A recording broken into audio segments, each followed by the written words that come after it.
This is the second episode of Crypto Stories, a series where we explore the ways crypto has changed people's lives. Check out our first one. Today, we're bringing you 3 tales in one video. Hit the like button and share this with your friends.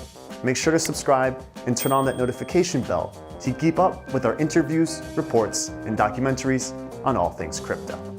Now, let's meet Timofey from Russia, Brain from Nigeria, and Jack from Singapore. Here are their stories.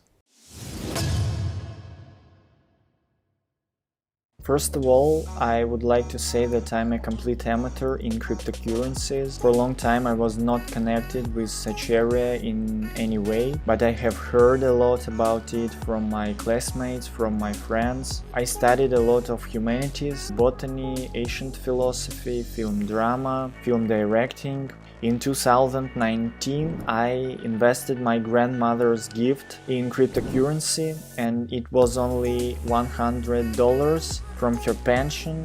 This is a gift for my birthday. I bought USDT, then I bought Bitcoin, Ethereum, only with the help of my friends, because this area is very hard for me. I didn't understand it at all. I wasn't going to trade because it's difficult. I invest this money in a money box, I think. Of course, I didn't tell my grandmother how I spent her gift. I need you to understand that she doesn't know anything at all about internet, about cryptocurrencies, of course, and also about directing. She only thinks that one day I will be on TV like an actor or singer. Anyway, I love her so much. Then I forgot about my invest. I stage a play, I listen a lot of lectures. When it came time to shoot a training film, I took out part of her gift, which has already grown a little by that time, and I invested it to my first film, where actually my grandmother was a main producer. Then we make a movie. The money was only for food, travel and some equipment rent. The whole team worked for free, 14-15 hours a day. It was very hard. But then my student film entered Switzerland Worldwide Film Festival and was shown in Moscow at Museum of Modern Art. And as for me, of course, this is a living dream because I didn't count on anything. Then I thought that in Soviet Union the film process was controlled by totalitarian government, in world cinema by authoritarian producers, and for the first time in history of cinema, in my case with cryptocurrency. And of course by my grandmother. I would like to say huge thanks to Trade-Allies and Cointelegraph. It is an honor for me to take feedback from such platforms. This episode is sponsored by Trade-Allies, a global ecosystem for crypto trading and investing. Check out their platform using the link in the description. Hi everybody, I'm Brain. Sure you do have a blessed day, and sure you're doing well with where you are. And I'm in Nigeria, down in Edo State. That's my city, that's where I'm from. And I'm so grateful for today. I'm grateful for the opportunity to see you guys and to send out this video.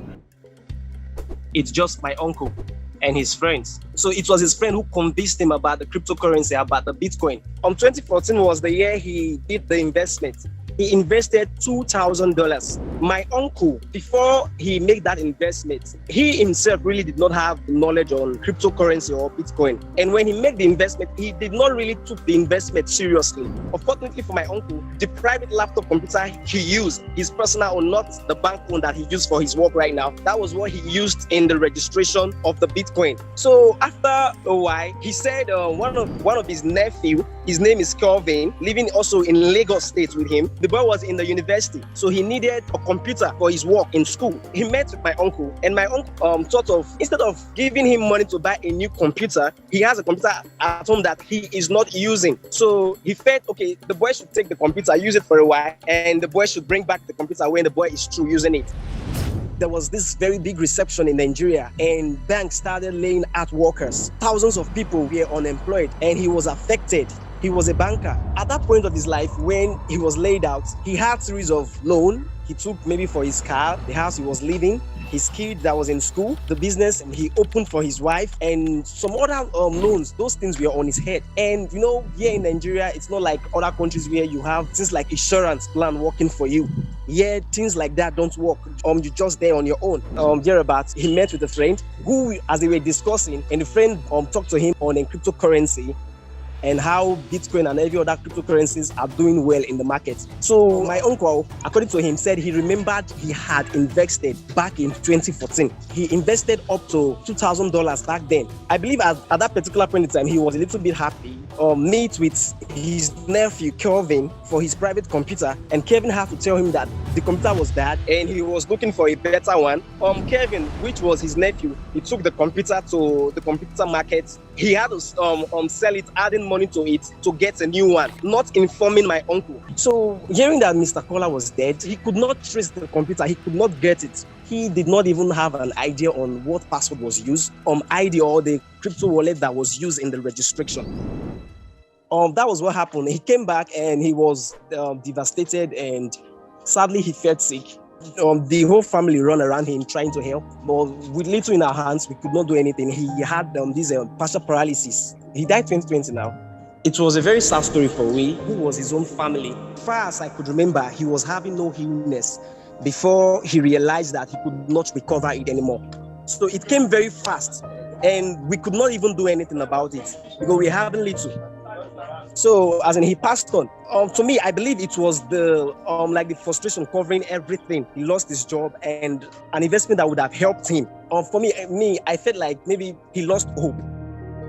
To an extent, I trust cryptocurrency because I believe if my uncle had trusted it, he would have taken it very serious. He would have been able to save the wallet, remembering the ID, writing it down somewhere. And I believe it would have bring him out from the problem he was in. So to an extent, his mistake had even given me more interest in learning what the crypto world has to offer. So for me, I trust cryptocurrency. I believe it's a future that we are going into. I started trading stocks when I was like 14 years old. I didn't grow up from rich family, and my parents are always, arguing about finances and money. I wanted to help out the family.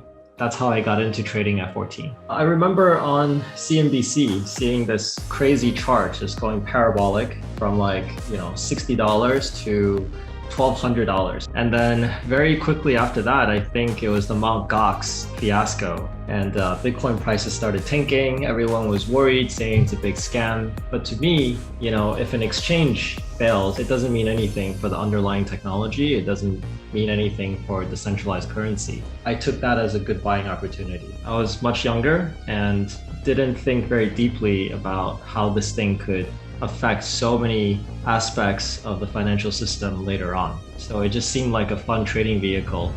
In 2017, my now co-founder Mark sent me this white paper about a decentralized futures exchange. He was like, can you help us raise money? So I said, sure, you guys are really brilliant. I'll just send it to all my friends and they will all invest, right? And I can make an easy buck or two like that. We had a lot of hurdles to go through. No one really believed in the project in the beginning. Long story short, the first company that we tried to do within the crypto space it didn't really take off. We quickly pivoted to our core strength of trading. Once we did that, it was a much easier path because we understood what to do every single step. But it was still very, very difficult to raise money. In 2018, it was a bear market.